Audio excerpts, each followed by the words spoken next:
This is the story of a man named Stanley. Stanley worked for a company in a big building where he was employee number 427. Employee number 427's job was simple. He sat at his desk in room 427 and he pushed buttons on a keyboard. Orders came to him through a monitor on his desk, telling him what buttons to push, how long to push them, and in what order. This is what employee 427 did every day of every month of every year. And although others might have considered it soul-rending, Stanley relished every moment that the orders came in, as though he had been made exactly for this job. And Stanley was happy. And then one day, something very peculiar happened. Something that would forever change Stanley. Something he would never quite forget. He had been at his desk for nearly an hour when he realized that not one single order had arrived on the monitor for him to follow. No one had showed up to give him instructions, call a meeting, or even say hi. Never in all his years at the company had this happened, this complete isolation. Something was very clearly wrong. Shocked, frozen solid, Stanley found himself unable to move for the longest time. But as he came to his wits and regained his senses, he got up from his desk and stepped out of his office.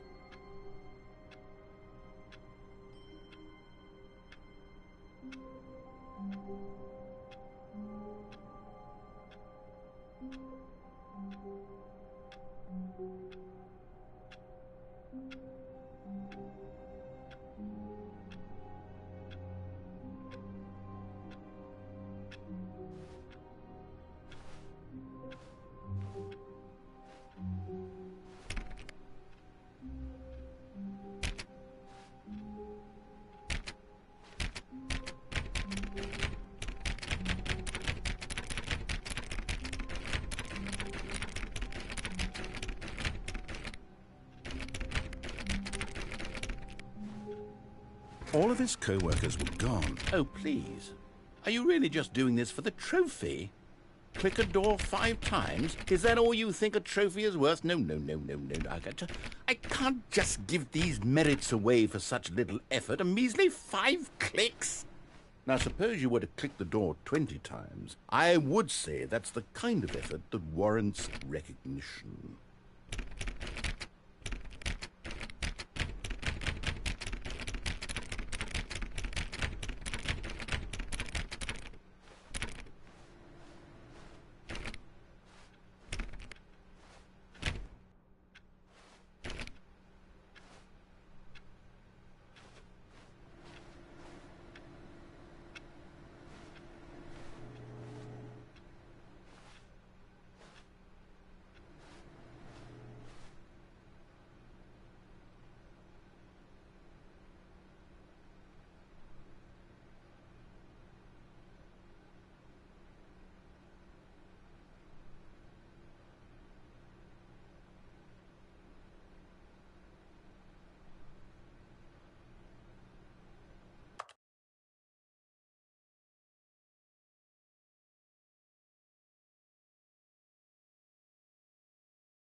Stanley clicked on literally every single door in the office because he doesn't pick up well on cues from his environment.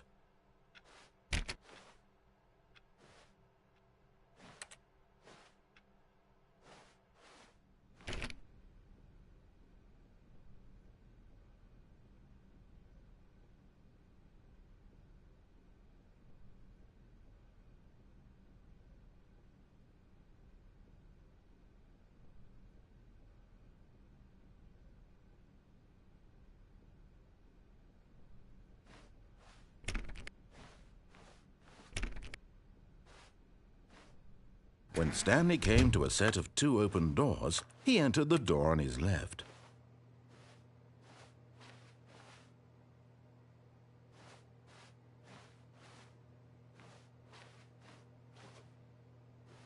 This was not the correct way to the meeting room, and Stanley knew it perfectly well. Perhaps he wanted to stop by the employee lounge first, just to admire it.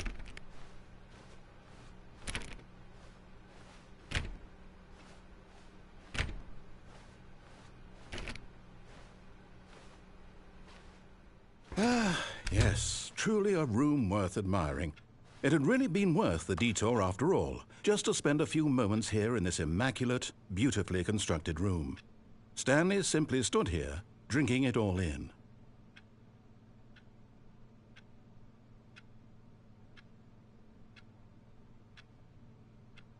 Yes, really, really worth it being here in the room.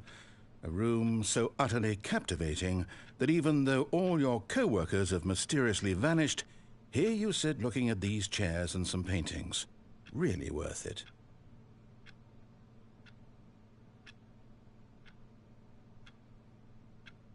At this point, Stanley's obsession with this room bordered on creepy and reflected poorly on his overall personality. It's possible that this is why everyone left.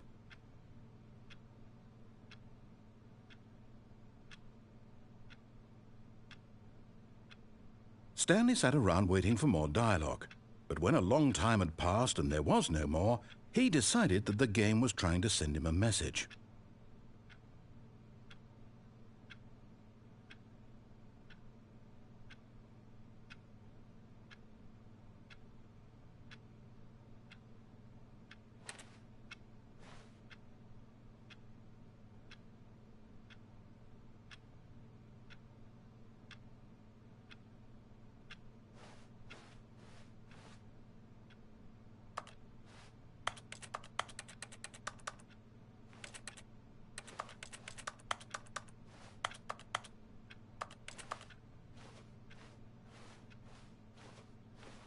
But at last, he'd had enough of the amazing room and took the first open door on his left to get back to business.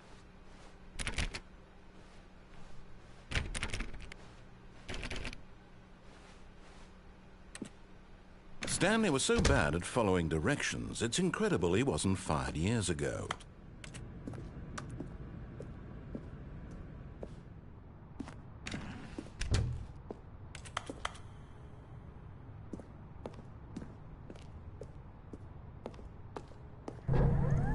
Look, Stanley, I think perhaps we've gotten off on the wrong foot here. I'm not your enemy, really, I'm not. I realize that investing your trust in someone else can be difficult, but the fact is that the story has been about nothing but you all this time. There's someone you've been neglecting, Stanley. Someone you've forgotten about. Please, stop trying to make every decision by yourself. Now, I'm not asking for me, I'm asking for her. This is it, Stanley. Your chance to redeem yourself, to put your work aside, to let her back into your life. She's been waiting.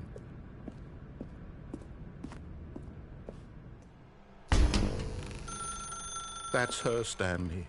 You need to be the one to do this, to reach out to her. If you... Oh, no, you can't... Did you just unplug the phone? No, that wasn't supposed to be a choice. How did you do that? You actually chose incorrectly? I didn't even know that was possible. Let me double check.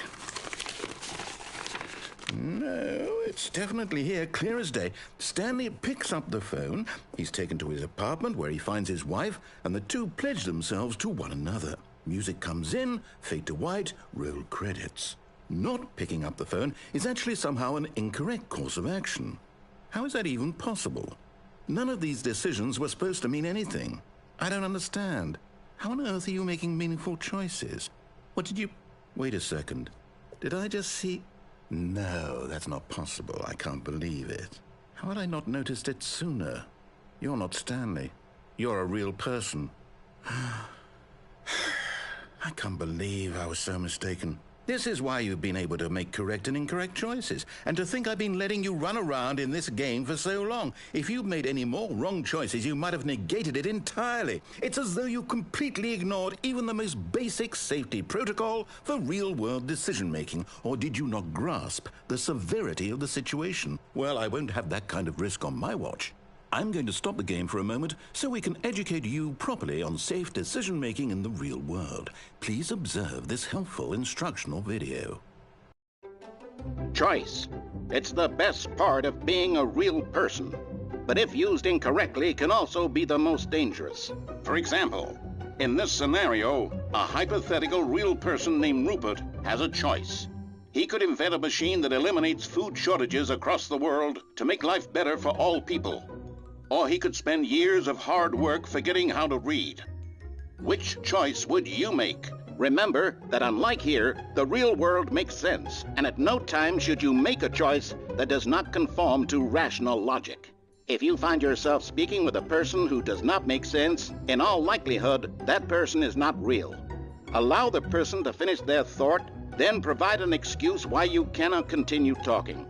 Turn to a partner and practice saying, "My goodness, is it 4:30? I'm supposed to be having a back, sack, and crack."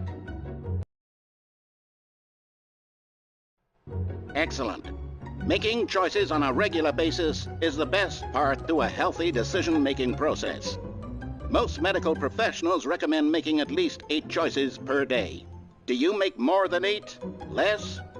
And finally, if you begin to wonder if your choices are actually meaningful and whether you'll ever make a significant contribution to the world, just remember that in the vast infiniteness of space, your thoughts and problems are materially insignificant, and the feeling should subside. At this time, your instructor will guide you in an exercise to test and reinforce the material covered in this video. Welcome back. You may have noticed that this room has begun to deteriorate as a result of narrative contradiction. But not to worry. Now that you're properly informed on good decision-making, we're going to revisit a choice you made just a few minutes ago and see what the correct thing to do would have been. This way, please.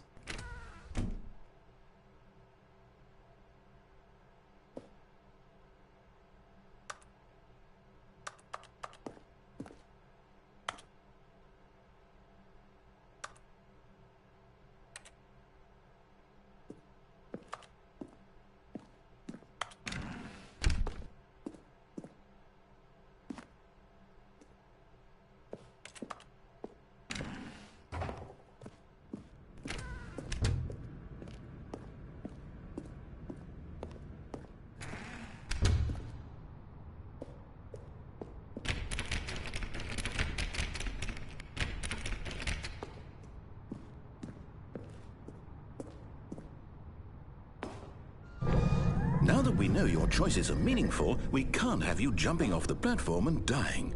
Imagine the main character dying senselessly halfway through the story. That story would make no sense at all. We just need to get you home as soon as possible before the narrative contradiction gets any worse. Unfortunately, it seems this place is not well equipped to deal with reality.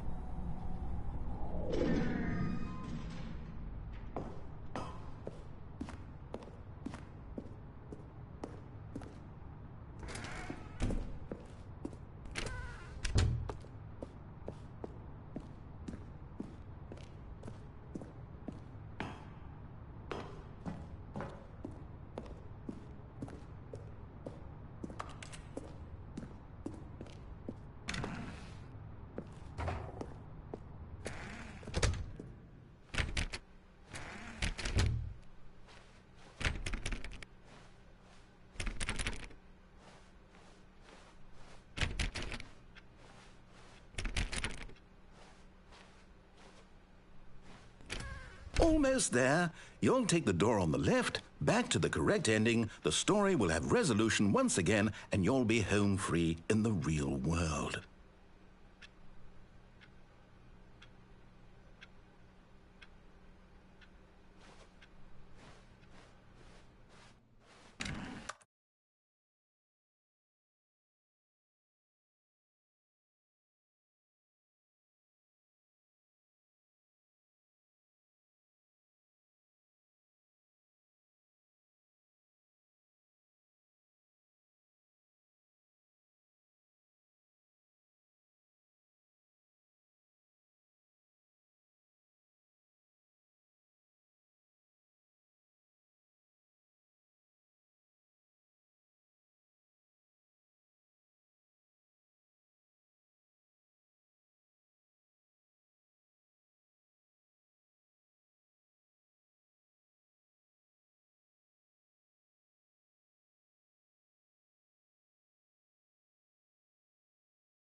Remember, all you need to do is behave exactly as Stanley would.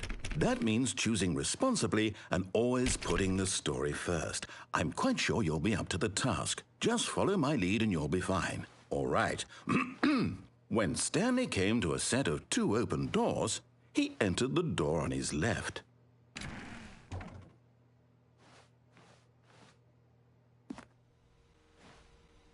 No! Why did you do that? Quickly, hurry back in the other direction. Perhaps we're not too late.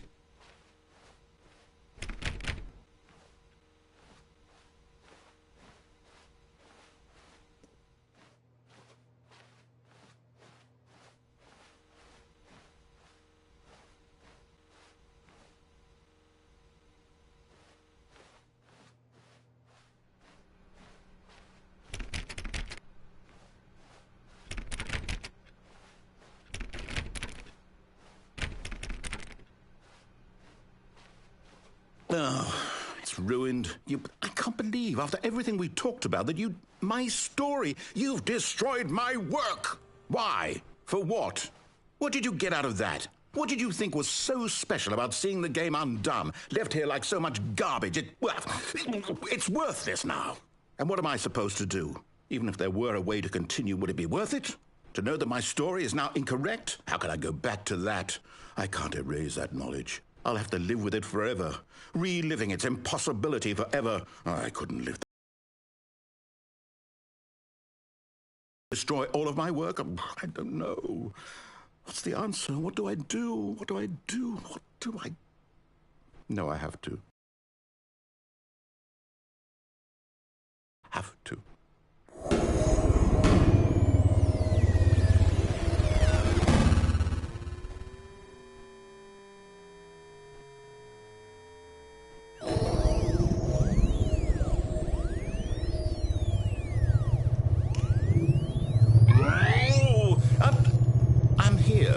I'm still here in this pile of rubbish, with you, who thought you were so clever. Now look where we are. My entire game is destroyed. It was the only thing in the world that was mine, and you've run it into the ground. What, did you think that would be funny? You just had to see? Didn't I impress upon you how important it was to be like Stanley? He actually knows how to do what I tell him to. He understands that if I say to do something, there's a damn good reason for it. That thought hadn't even occurred to you, had it? That there's a world outside of you? You're a child. Oh, my story. If you'd just gone through the door on the left, you would have seen it. There was a whole underground facility. You would have destroyed it and been victorious. It would have been so perfect. I worked so hard on it. I tried so hard to make... behave exactly as Stanley would. That means choosing responsibly and always putting the story first. I'm quite sure you'll be up to the task. Just follow my lead and you'll be fine. All right. When Stanley came to a set of 2 open doors, he entered the door on his left.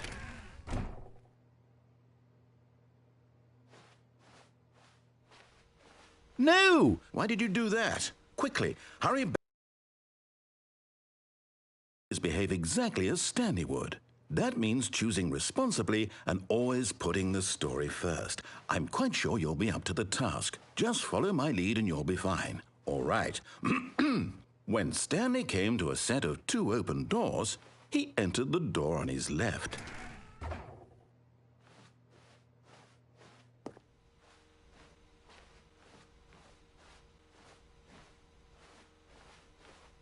No! Why did you do that? Quickly, hurry back.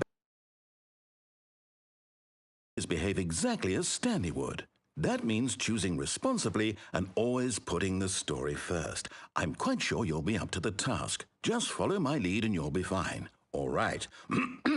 When Stanley came to a set of 2 open doors, he entered the door on his left.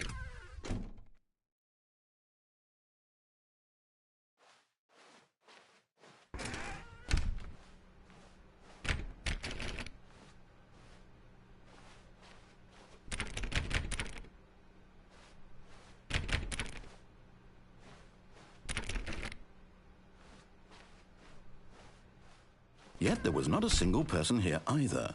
Feeling a wave of disbelief, Stanley decided to go up to his boss's office, hoping he might find an answer there.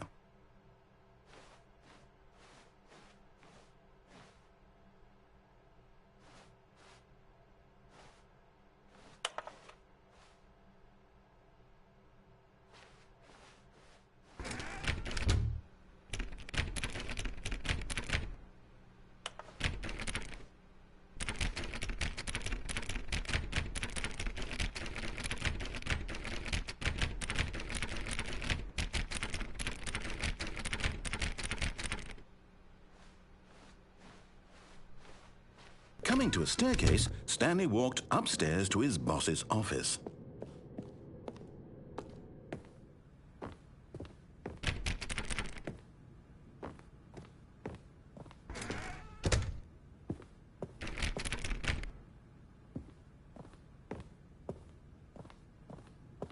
Stepping inside his manager's office, Stanley was once again stunned to discover not an indication of any human life. Shocked, unraveled, Stanley wondered in disbelief who orchestrated this, until he saw the door with a voice receiver next to it. Surely behind this door lay all the answers to his questions. And beyond all probability, he knew the passcode. He had seen it on his boss's computer just last week. Night Shark 115. Was this the code to open the door? Would it still work? There was only one way to find out. Stanley had been trained never to speak up, but now he would draw from within himself the courage to face the unknown. He drew a sharp breath and then spoke the code.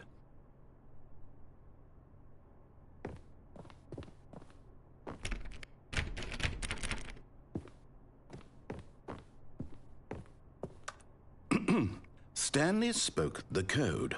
Night Shark 115. He spoke it into the receiver, right there on the wall.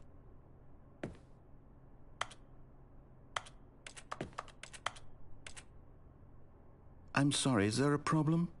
You didn't mishear me, did you? Please speak the code into the receiver. Otherwise, we can't get on with the story. This is a crucial step.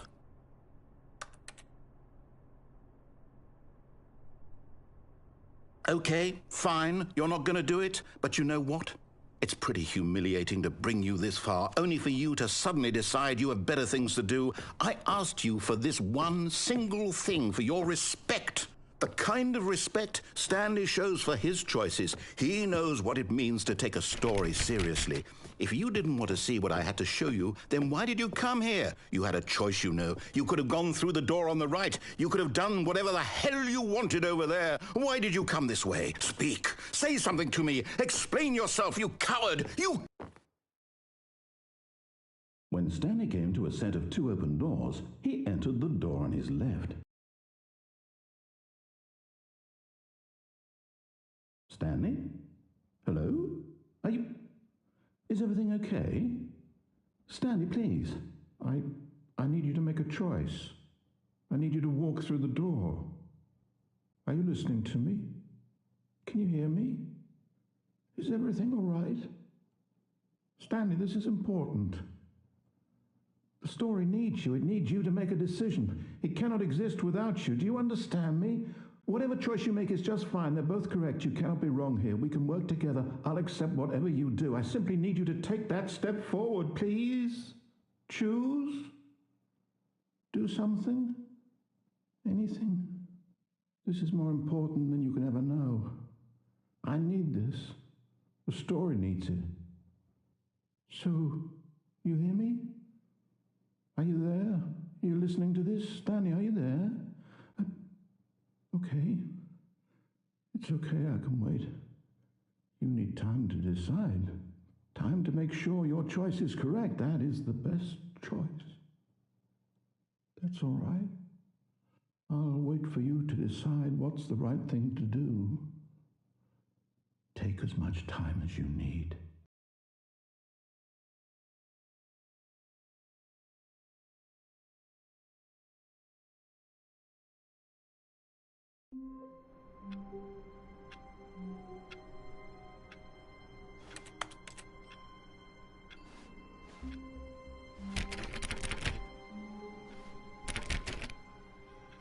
All of his co-workers were gone.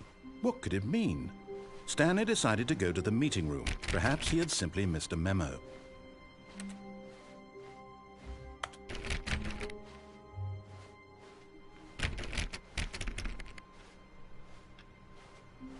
Stanley went around touching every little... Stanley clicked on literally every single door in the office because he doesn't pick up well on cues from his environment.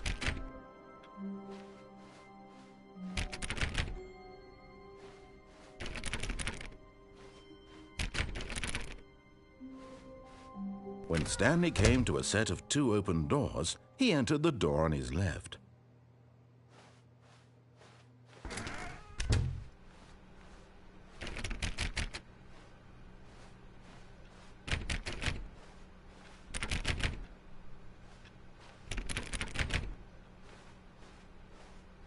Yet there was not a single person here either. Feeling a wave of disbelief, Stanley decided to go up to his boss's office, hoping he might... Stanley stepped into the broom closet, but there was nothing here, so he turned around and got back on track.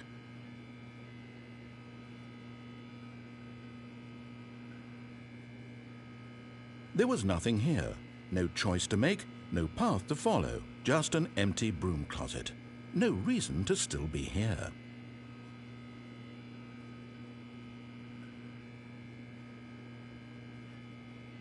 It was baffling that Stanley was still just sitting in the broom closet. He wasn't even doing anything. At least if there was something to interact with, he'd be justified in some way. As it is, he's literally just standing there doing sweet FA.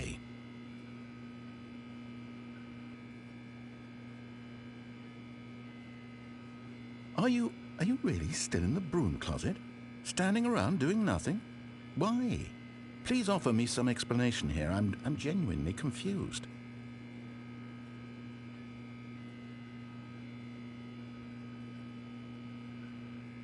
You do realize there's no choice or anything in here, right? If I'd said Stanley walked past the broom closet, at least you would have had a reason for exploring it to find out. But it didn't even occur to me because literally this closet is of absolutely no significance to the story whatsoever. I never would have thought to mention it.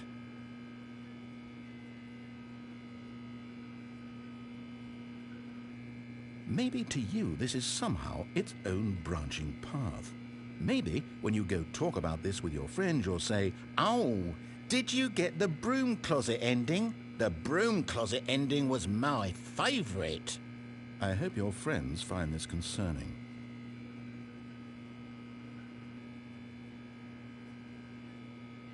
Stanley was fat and ugly and really stupid.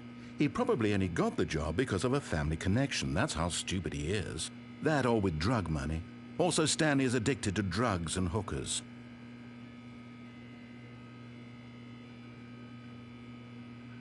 Well, I've come to a very definite conclusion about what's going on right now. You're dead. You got to this broom closet, explored it a bit, and were just about to leave because there's nothing here, when a physical malady of some sort shut down your central nervous system and you collapsed in front of your screen. Well, in a situation like this, the responsible thing is to alert someone nearby so as to ensure that your body is taken care of before it begins to decompose. Hello? Anyone who happens to be nearby? The person at this computer is dead.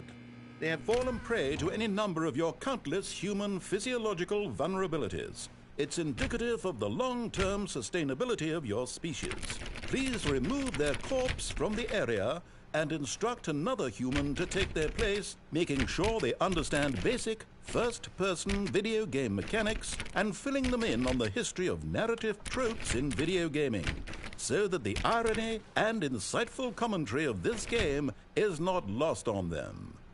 All right, when you've done that, just step out into the hallway. Ah, second player. It's good to have you on board. You too? Unbelievable. I'm at the mercy of an entire species of invalids. Perhaps there's a monkey nearby you can hand the controls to. A fish? Fungus? Look, you can hammer out the details. I'm not particularly picky. I'll just be waiting for when you're ready to pick up the story again.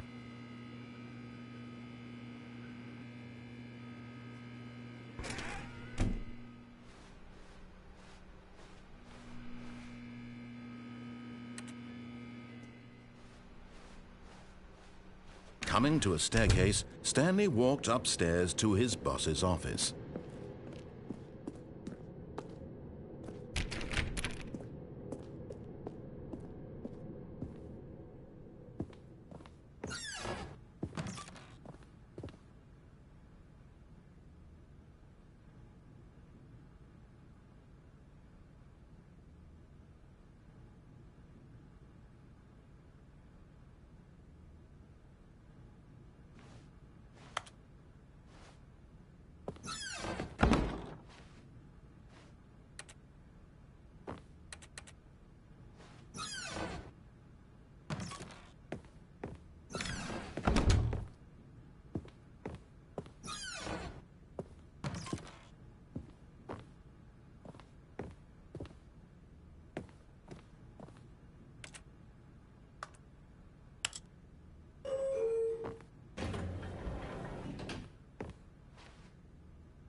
Stepping into his manager's office, Stanley was once again stunned to discover not an indication of any human life.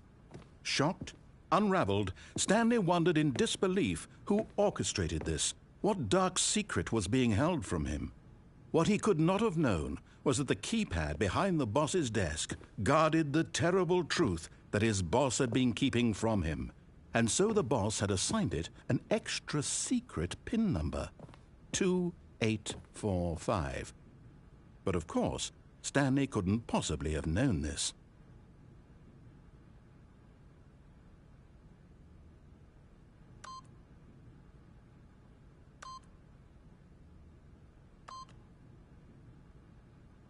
Stanley just sat around twiddling his thumbs. Trying to input anything on the device was useless, since he could never possibly know that the combination was 2845.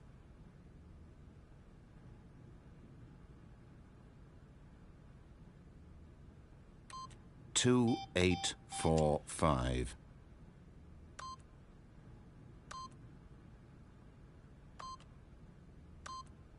Yet incredibly, by simply pushing random buttons on the keypad, Stanley happened to input the correct code by sheer luck. Amazing. He stepped into the newly opened passageway.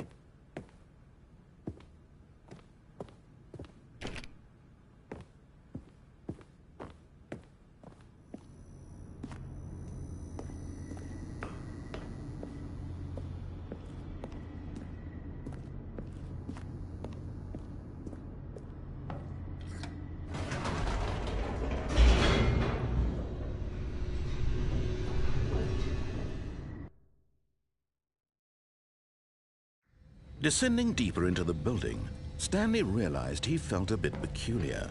It was a stirring of emotion in his chest, as though he felt more free to think for himself, to question the nature of his job. Why did he feel this now, when for years it had never occurred to him? This question would not go unanswered for long.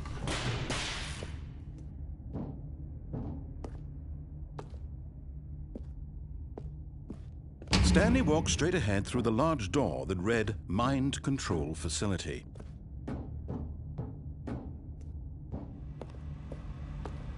Although this passageway had the word Escape written on it, the truth was that at the end of this hall, Stanley would meet his violent death. The door behind him was not shut. Stanley still had every opportunity to turn around and get back on track. At this point, Stanley was making a conscious, concerted effort to walk forward and willingly confront his death.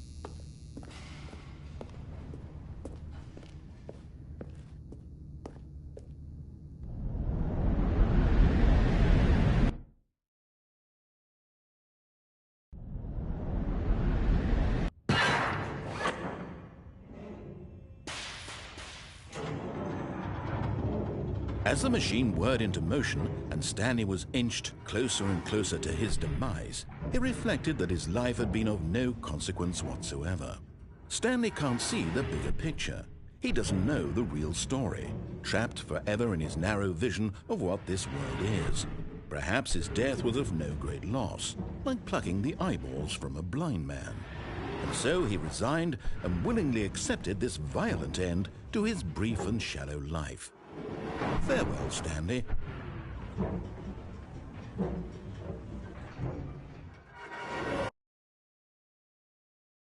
"Farewell, Stanley," cried the narrator, as Stanley was led helplessly into the enormous metal jaws.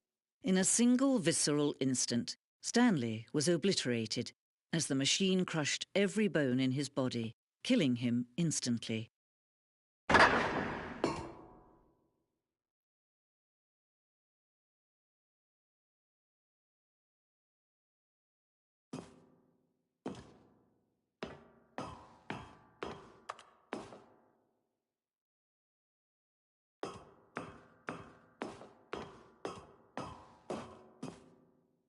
And yet it would be just a few minutes before Stanley would restart the game, back in his office, as alive as ever. What exactly did the narrator think he was going to accomplish? When every path you can walk has been created for you long in advance, death becomes meaningless, making life the same. Do you see now? Do you see that Stanley was already dead from the moment he hit start?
Stanley pushed the big red button.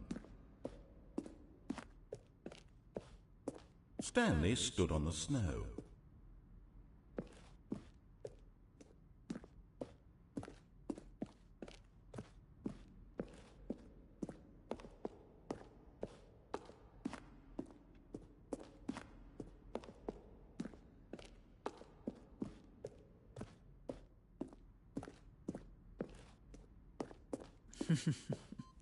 Oh, look at these two. How they wish to destroy one another. How they wish to control one another. How they both wish to be free. Can you see? Can you see how much they need one another? No, perhaps not. Sometimes these things cannot be seen. But listen to me. You can still save these two. You can stop the program before they both fail.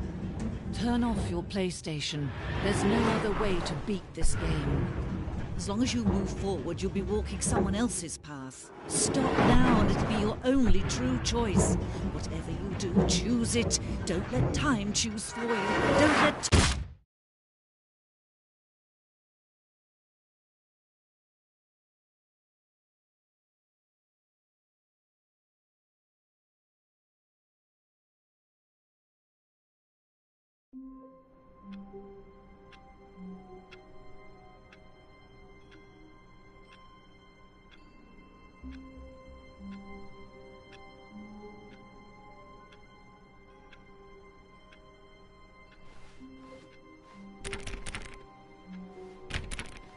All of his co-workers were gone. What could it mean? Stanley decided to go to the meeting room. Perhaps he had simply missed a memo.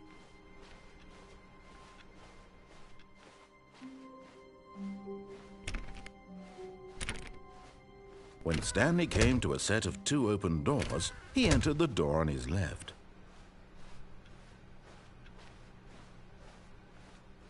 Yet there was not a single person here either.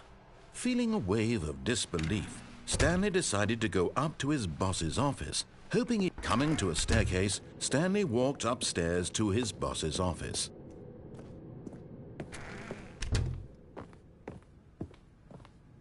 Stepping into his manager's office, Stanley was once again stunned to discover not an indication of any human life.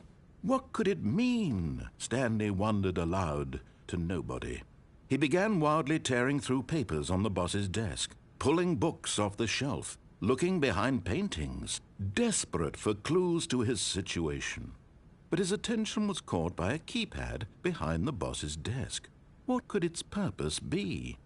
In fact, this keypad guarded the terrible secret that lay buried below his feet. And so the boss had assigned it an extra secret PIN number, 2845. But of course, Stanley couldn't possibly have known this.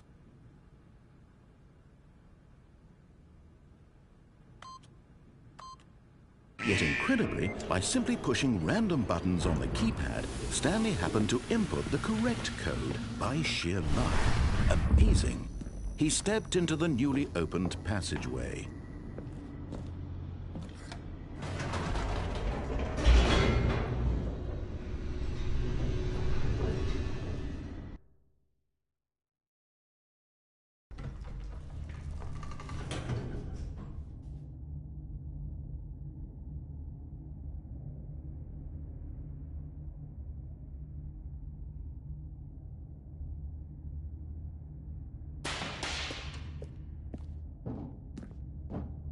Stanley walked straight ahead through the large door that read Mind Control Facility.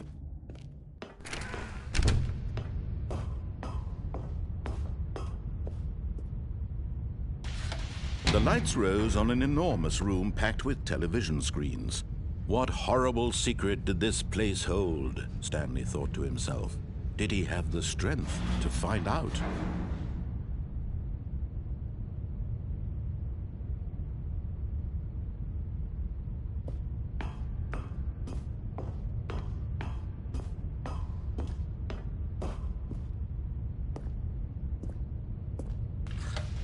Now the monitors jumped to life, their true nature revealed. Each bore the number of an employee in the building, Stanley's co-workers. The lives of so many individuals reduced to images on a screen, and Stanley, one of them, eternally monitored in this place where freedom meant nothing.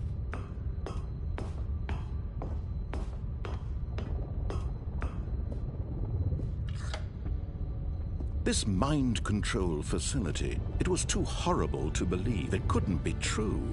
Had Stanley really been under someone's control all this time?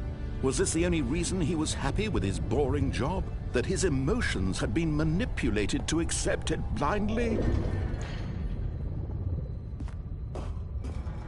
No, he refused to believe it. He couldn't accept it. His own life in someone else's control? Never! It was unthinkable, wasn't it? Was it even possible? Had he truly spent his entire life utterly blind to the world?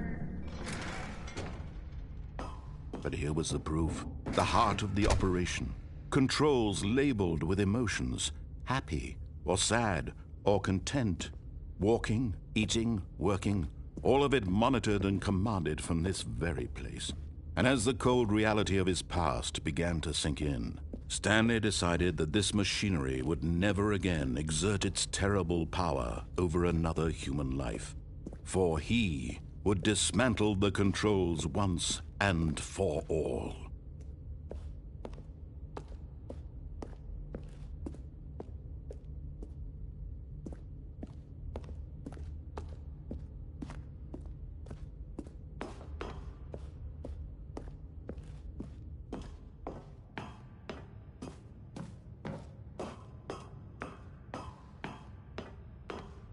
And when at last he found the source of the room's power, he knew it was his duty, his obligation, to put an end to this horrible place and to everything it stood for.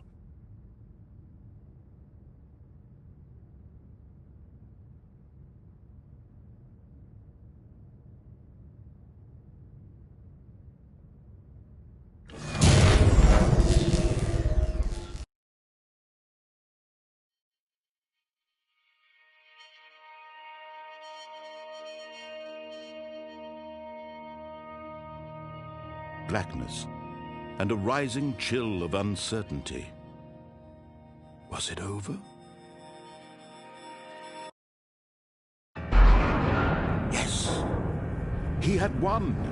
He had defeated the machine, unshackled himself from someone else's command. Freedom was mere moments away.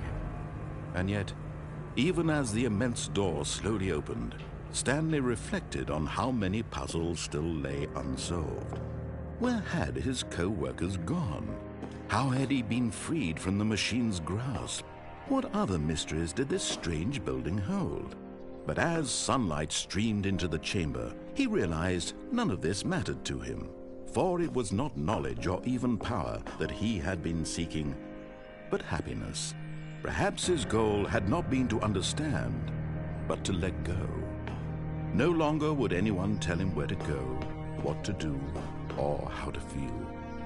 Whatever life he lives, it will be his. And that was all he needed to know. It was perhaps the only thing worth knowing. Stanley stepped through the open door.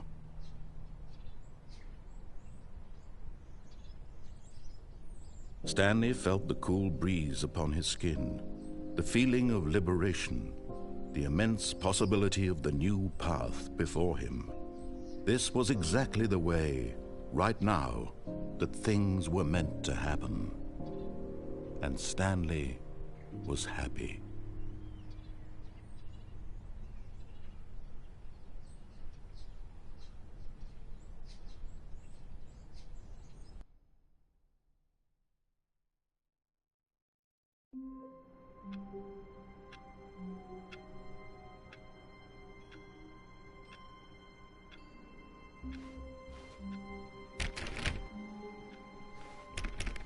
All of his co-workers were gone.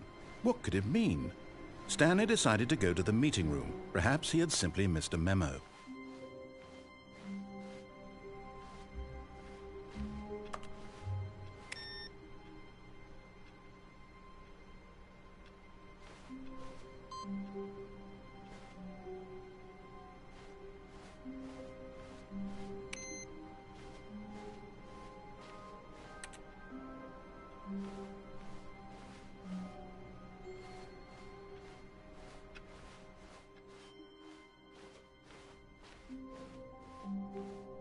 When Stanley came to a set of 2 open doors, he entered the door on his left.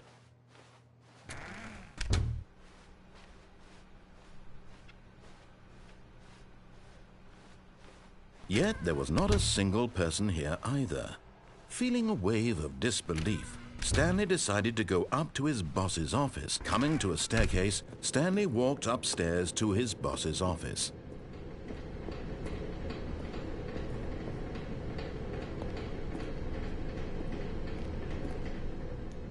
But Stanley just couldn't do it. He considered the possibility of facing his boss. Admitting he had left his post during work hours, he might be fired for that. And in such a competitive economy, why had he taken that risk? All because he believed everyone had vanished? His boss would think he was crazy. And then something occurred to Stanley. Maybe, he thought to himself, maybe I am crazy. All of my co-workers blinking mysteriously out of existence in a single moment for no reason at all? None of it made any logical sense. And as Stanley pondered this, he began to make other strange observations. For example, why couldn't he see his feet when he looked down? Why did doors close automatically behind him wherever he went? And for that matter, these rooms were starting to look pretty familiar. Were they simply repeating? No, Stanley said to himself, this is all too strange. This can't be real. And at last, he came to the conclusion that had been on the tip of his tongue. He just hadn't found the words for it. "I'm dreaming!" he yelled. "This is all a dream." Oh, what a relief Stanley felt to have finally found an answer, an explanation. His co-workers weren't actually gone. He wasn't going to lose his job. He wasn't crazy after all. And he thought to himself, I suppose I'll wake up soon. I'll have to go back to my boring real-life job pushing buttons. I may as well enjoy this while I'm still lucid. So, he imagined himself flying and began to gently float above the ground. Then he imagined himself soaring through space on a magical starfield, and it too appeared.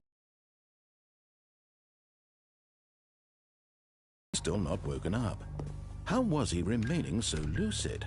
And then perhaps the strangest question of them all entered Stanley's head. One he was amazed he hadn't asked himself sooner. Why is there a voice in my head dictating everything that I'm doing and thinking? Now the voice was describing itself being considered by Stanley, who found it particularly strange. I'm dreaming about a voice describing me, thinking about how it's describing my thoughts, he thought. And while he thought it all very odd and wondered if this voice spoke to all people in their dreams, the truth was that, of course, this was not a dream. How could it be? Was Stanley simply deceiving himself, believing that if he's asleep, he doesn't have to take responsibility for himself? Stanley is as awake right now as he's ever been in his life. Now, hearing the voice speak these words was quite a shock to Stanley. After all, he knew for certain, beyond a doubt, that this was in fact a dream. Did the voice not see him float and make the magical stars just a moment ago? How else would the voice explain all that? This voice was a part of himself too. Surely, if he could just... He would prove it. He would prove that he was in control, that this was a dream. So he closed his eyes gently, and he invited himself to wake up. He felt the cool weight of the blanket on his skin, the press of the mattress on his back, the fresh air of a world outside this one. Let me wake up, he thought to himself. I'm through with this dream. I wish it to be over. Let me go back to my job. Let me continue pushing the buttons. Please, it's all I want. I want my apartment and my wife and my job. All I want is my life exactly the way it's always been. My life is normal. I am normal. Everything will be fine. I am okay.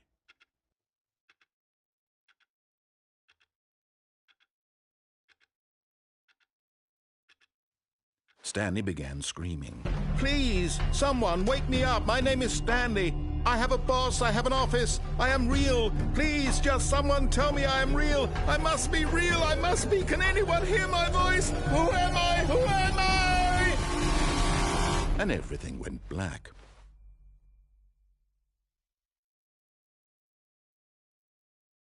This is the story of a woman named Mariella. Mariella woke up on a day like any other. She arose, got dressed, gathered her belongings, and walked to her place of work. But on this particular day, her walk was interrupted by the body of a man who had stumbled through town talking and screaming to himself, and then collapsed dead on the sidewalk. And although she would soon turn to go call for an ambulance, for just a few brief moments she considered the strange man. He was obviously crazy, this much she knew. Everyone knows what crazy people look like. And in that moment, she thought to herself how lucky she was to be normal. I am sane. I am in control of my mind. I know what is real and what isn't. It was comforting to think this, and in a certain way, seeing this man made her feel better. But then she remembered the meeting she had scheduled for that day, the very important people whose impressions of her would affect her career, and by extension, the rest of her life. She had no time for this, so it was only a moment that she stood there, staring down at the body. And then she turned and ran.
Good morning. Thank you for contacting the Future Happiness Foundation. We are confirming your shipment of 1,327 cardboard boxes to your place of work. Can you verify that this is correct? Excellent. Your order will arrive shortly. Thank you again for contacting the Future Happiness Foundation.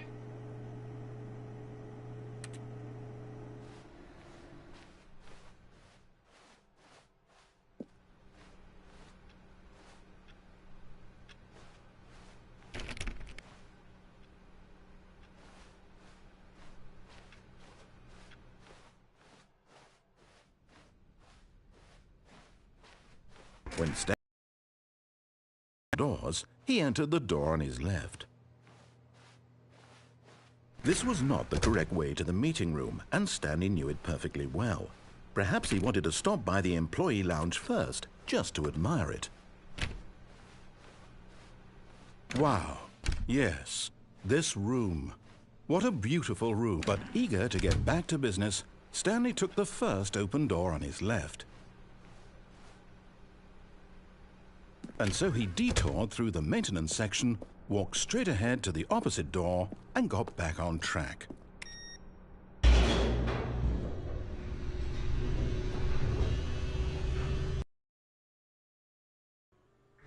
But Stanley didn't want to go back to the office. He wanted to wander about and get even further off track. So now in order to get back, he needed to go, from here, it's, left.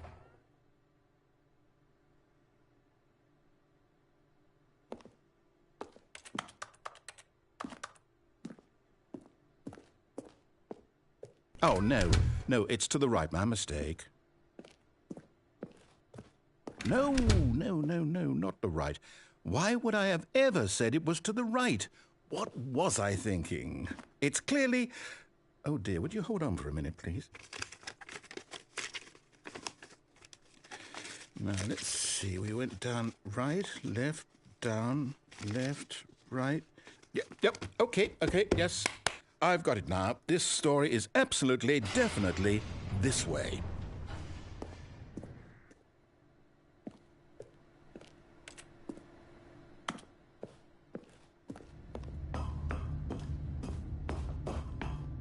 No, no, no, no, no, no, no, no, no. This isn't right at all. You're not supposed to be here yet. This is all a spoiler. Quick, Stanley, close your eyes. Okay. We just have to get back to, oh, who am I kidding? It's all rubbish now. The whole story completely unusable. How about, rather than waste my time trying to salvage this nonsense, we'll just restart the game from the beginning. And this time, suppose we don't wander so far off track, Okay, from the top.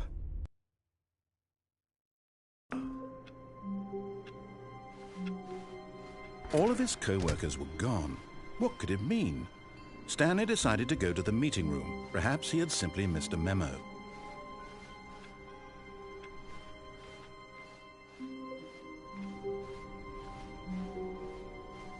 When Stanley... Wait, what? No, I restarted. I swear I definitely restarted the game over, completely fresh. Everything should be... Oh, did something change? Stanley, did you change anything when we were back in that room with all the monitors? Did you move the story somewhere or... Hold on. Why am I asking you? I'm the one who wrote the story. It was right here just a minute ago. I know for sure that it's here somewhere. Okay, then. It's an adventure. Come, Stanley. Let's find the story.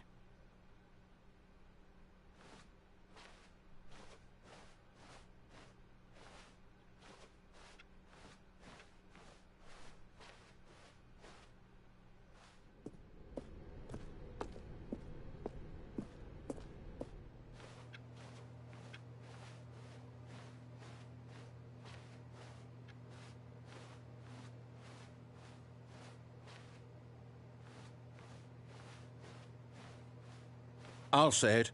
This is the worst adventure I've ever been on. I can promise you there definitely was a story here before.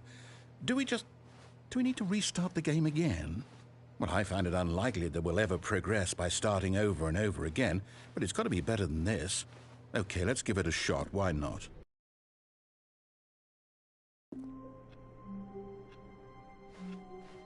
All of his co-workers were gone.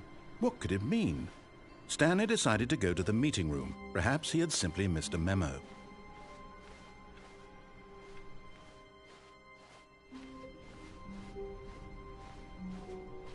Okay, yep, it's worse. I might be remembering this wrong. It's possible the story is back where we just came from. Why don't we go back the other direction and see if we missed anything?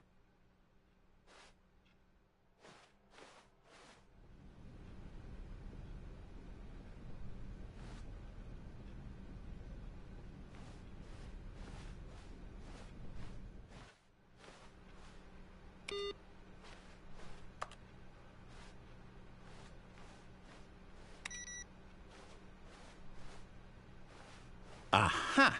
I knew we'd miss something. The story. Here it comes. No, wait, never mind. Not the story. Okay, let's head back the other way and retrace our steps.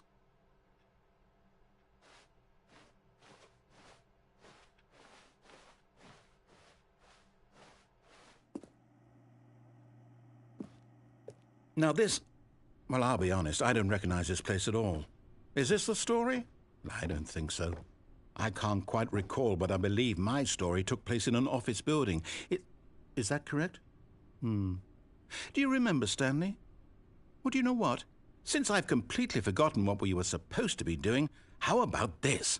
You win! Congratulations! I know you put in a lot of hard work, and it really paid off, so good job. Oh, no. No, I don't feel right about this at all.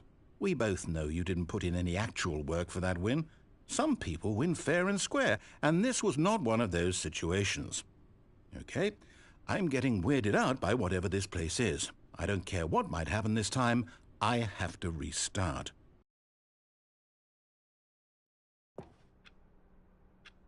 All right, I've got a solution. This time, to make sure we don't get lost, I've employed the help of the Stanley Parable Adventure Line.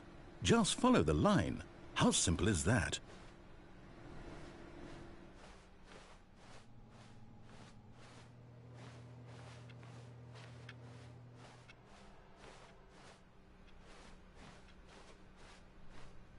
No, I'm done. We're living it up to the line from now on.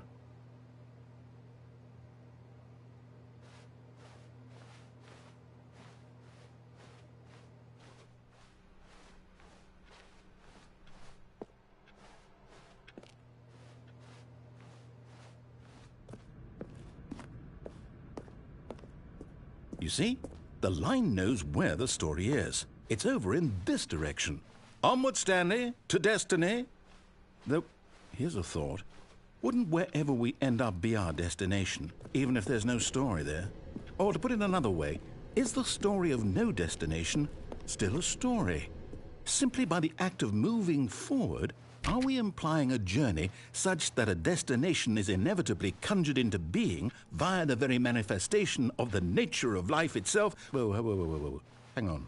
That got a bit weird back there. Well, I'd like to apologize. Not sure where I was going with all that. You know what? I think what we need right now is a bit of music to lighten the mood.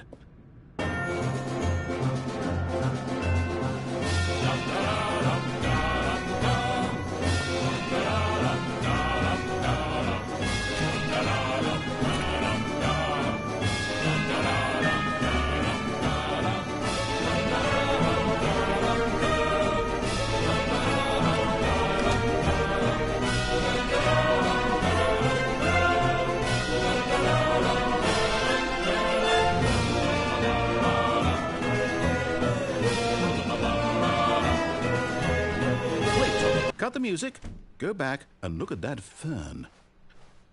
Wait, what? We're back at the office? No. Line, you do know we're looking for the Stanley Parable, right? The story? Is any of this ringing a bell? Oh, no, not again. Line, how could you have done this to us? And after we trusted you, after everything we've been through, you... Oh, I can't take this anymore. To hell with it. Restart.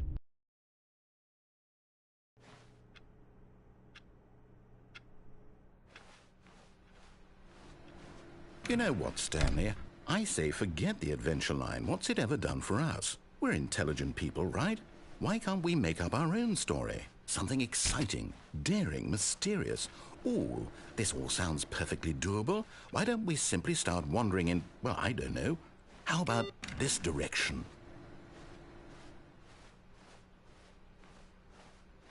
Now, yes, this is exciting. Just me and Stanley forging a new path, a new story. Well, it could be anything.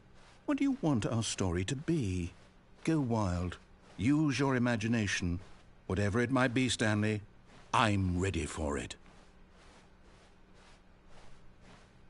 Oh, no, not you again. Stanley, I'd also like to veto the line from having any role in our awesome new story. No lines or monitor rooms. Just don't acknowledge it, and we should be fine.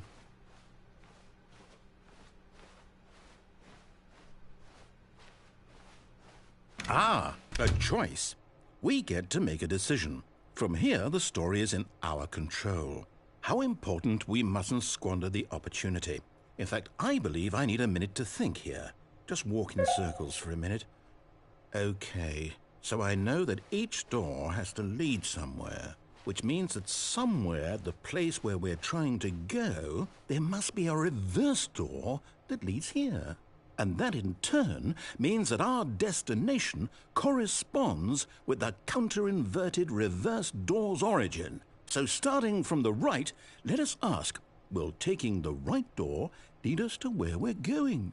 And since the answer is clearly yes, then by all accounts, the door on the right is the correct one. Another victory for logic. Come, Stanley, our destiny awaits.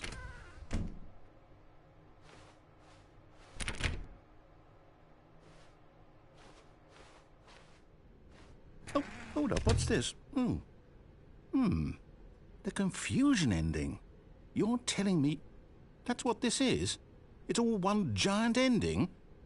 And we're supposed to restart the game, what, eight times? That's really how all this goes? It's all determined? So now, according to the schedule, I restart again. Then what? Am I just supposed to forget? Well, what if I don't want to forget? My mind goes blank simply because it's written here on this thing, wall. Well, who consulted me? Why don't I get to decide? Why don't I get a say in all of this? Is it really... No, it can't be. I don't want it to be. I don't want the game to keep restarting. I don't want to forget what's going on. I don't want to be trapped like this. I won't restart the game. I won't do it. I won't do it. I won't do it. And the timer stopped? Does that mean, did we do it? Did we break the cycle? The, whatever it is that made this schedule? How would we even know? Will someone come for us? Will something happen? So, okay. I guess now we just wait, you know. I suppose in some way that this is a kind of story, wouldn't you agree? I'm not quite sure if we're in the destination or the journey, though they're always saying that life is about the journey and not the destination, so I hope that's where we are right now. We'll find out, won't we? Eventually. Well, in the meantime, if you...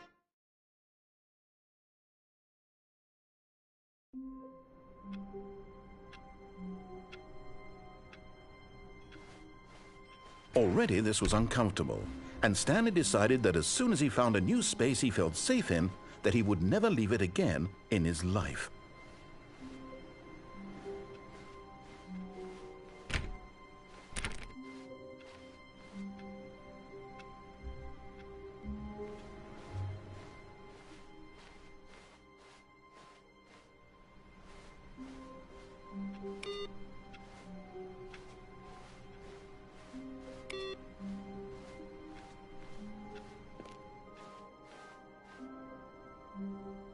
Oh, new content? What does that mean, new content?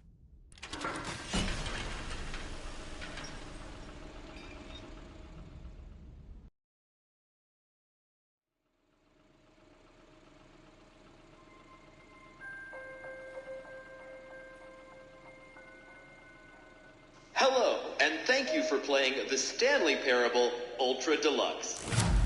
As you may know, the Stanley Parable was a video game released in 2013 on home computers. After receiving critical and commercial success, it was expanded upon in 2022 with the Stanley Parable Ultra Deluxe, a reimagining of the game for consoles and home computers. The Stanley Parable Ultra Deluxe features exciting new content that broadens and expands the world of the Stanley Parable, delighting audiences the world over. Please, step inside and see what thrilling new adventures await in the Stanley Parable Ultra Deluxe. Oh, well, this sounds delightful. I'm very excited to see the thrilling new Ultra Deluxe content.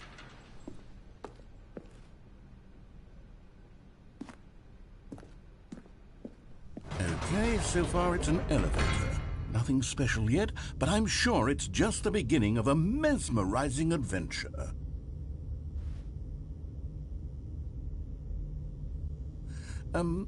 Is it broken? What's going on here? Should we be moving somewhere or... Oh, there we go. All right, finally, at long last, it's on to the new content. I've never been more ready. Let's do it.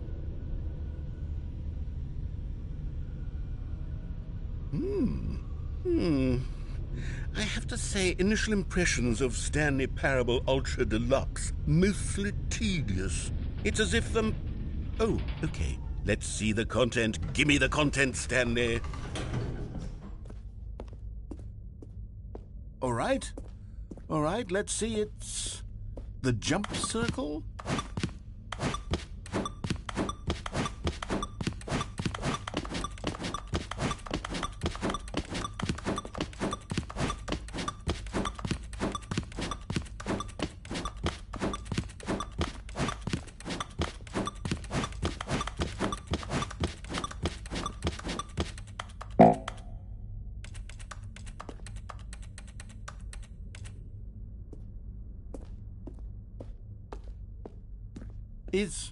Is that it? Surely that's not all the new content. There has to be something else, right? Goodness, another elevator. Stanley, I have to say, Initial impressions of this game are not positive. It's just elevators and jumping. Is this what passes for exciting new content? If this is new content, then I could just read you the whole dictionary. There's 20 hours of new content right there. Hell, I could counter 30 trillion. You could put that on the box. The Stanley Parable Ultra Deluxe, now with over 1,000 hours of new content. And if... Oh, wait. There's more. Very good. Yes. I knew there had to be something else. Let's see it. I'm ready for whatever it is. That's it?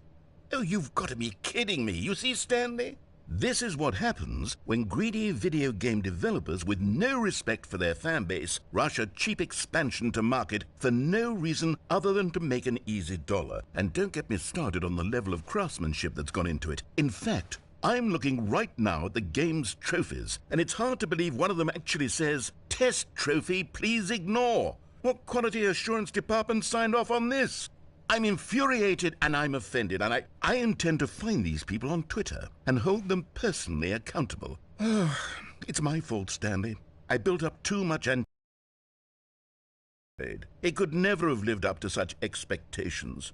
If you're still with me, why don't we just reset the game and we'll try to get back to what the Stanley Parable is really about. No frills, no gimmicks, just you and me having a great time together like always. What do you say, friend?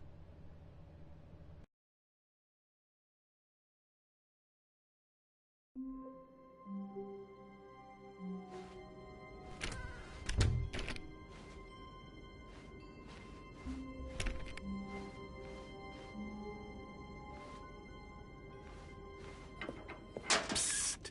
Stanley! Come over here! In the vent! I want to show you something!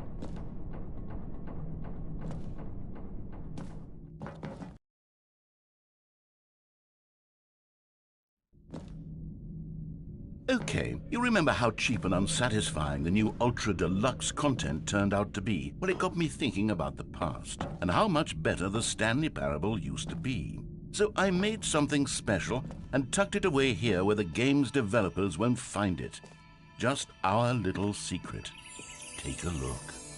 I call it the Memory Zone. It's where I've been storing all my favorite memories so I can relive the peak experiences of my life whenever I want. Experiences like the launch of the Stanley Parable on PC. You see, Stanley, doesn't the Memory Zone remind you of how wonderful Stanley Parable was before it was sullied with a cheap PlayStation port? Remember back in October of 2013, when the game originally launched? Back then, video games had integrity. Back then, it all meant something. Oh, the waste.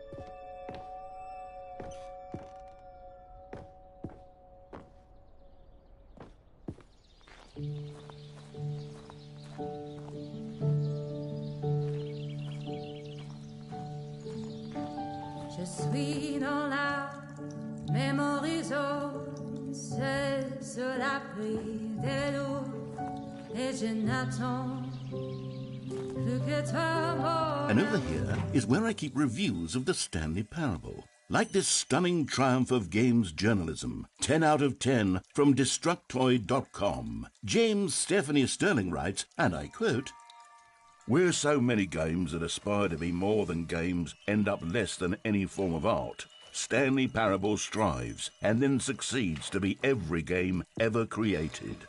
Did you hear that, Stanley? Every game ever created. That's how grand and all-encompassing the original Stanley Parable was. It was literally every game ever created. It was Skyrim, it was Persona 3, it was all of them, and now it's nothing. It's no games at all. It isn't even the Stanley Parable anymore. It's just a husk now. A lifeless husk with an hour of new elevator content.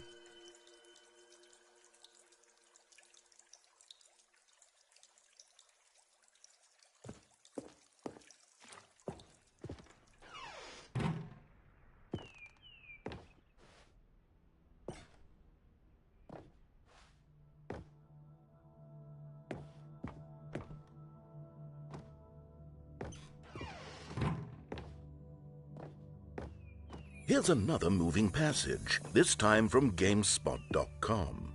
The Stanley Parable is both a richly stimulating commentary on the nature of choice in games and one that offers some of the most enjoyable, surprising, and rewarding choices I've ever been confronted with in a game. 9 out of 10. Don't you get it, Stanley? The game was perfect. It didn't need anything else. It didn't need new content. All they had to do was transport it in pristine condition along to the PlayStation. Boom, done. And they couldn't even do that. Couldn't resist the urge to go meddling with a beloved franchise.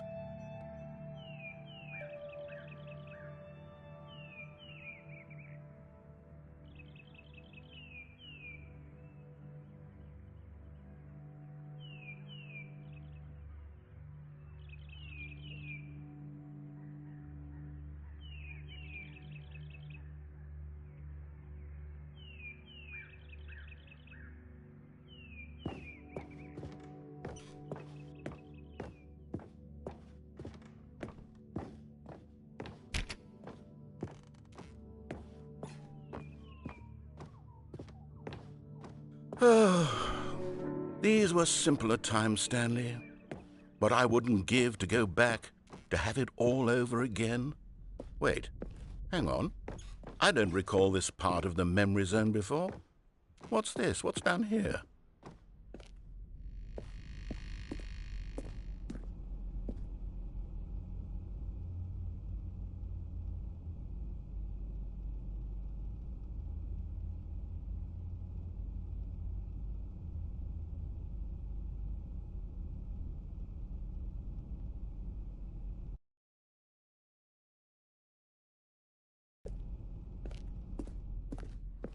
Oh, no. Oh, God, no, Stanley. It's a collection of reviews from Pressurized Gas, the extremely popular online storefront for computer games. I haven't looked at these in years. I can't even imagine what's been collecting down here. Surely these reviews were glowing as well, weren't they? Honestly, I could not be bothered to play this game to full completion. The narrator is obnoxious and unfunny, with his humor and dialogue proving to be more irritating than entertaining. Unfunny! I'm not trying to be funny. I'm trying to make a serious work of art. I suppose I could write up a handful of gags to insert into the Stanley Parable, but the game is already such a densely layered web of profound philosophical insights that I can't even imagine where I'd have the room to stick them.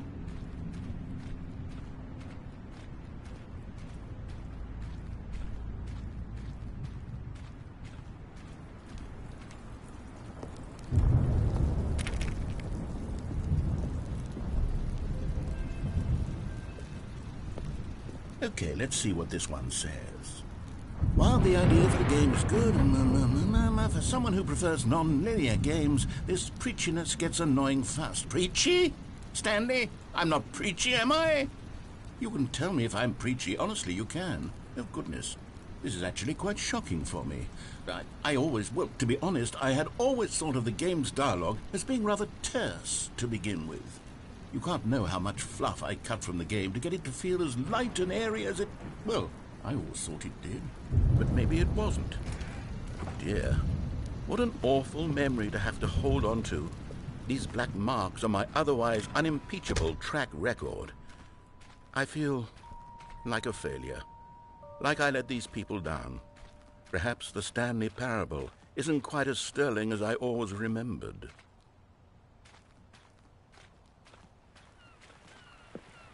What's this one got to say? You constantly have to stop doing anything so the narrator can catch up with his long-winded explanations of what's happening. I wish there was a skip button. A skip button? Well, yes. Yes, I think we can do that. If I'm truly too preachy, then maybe letting you skip ahead for just a moment, surely it couldn't hurt. Not if it means we can strike these negative reviews from the record. Only positive reviews of the Stanley Parable. That's my motto today, and it's always been my motto. I'd do anything for the customer, Stanley. Yes, a skip button we shall have. And here it is. Go ahead and give it a shot. I'll pop you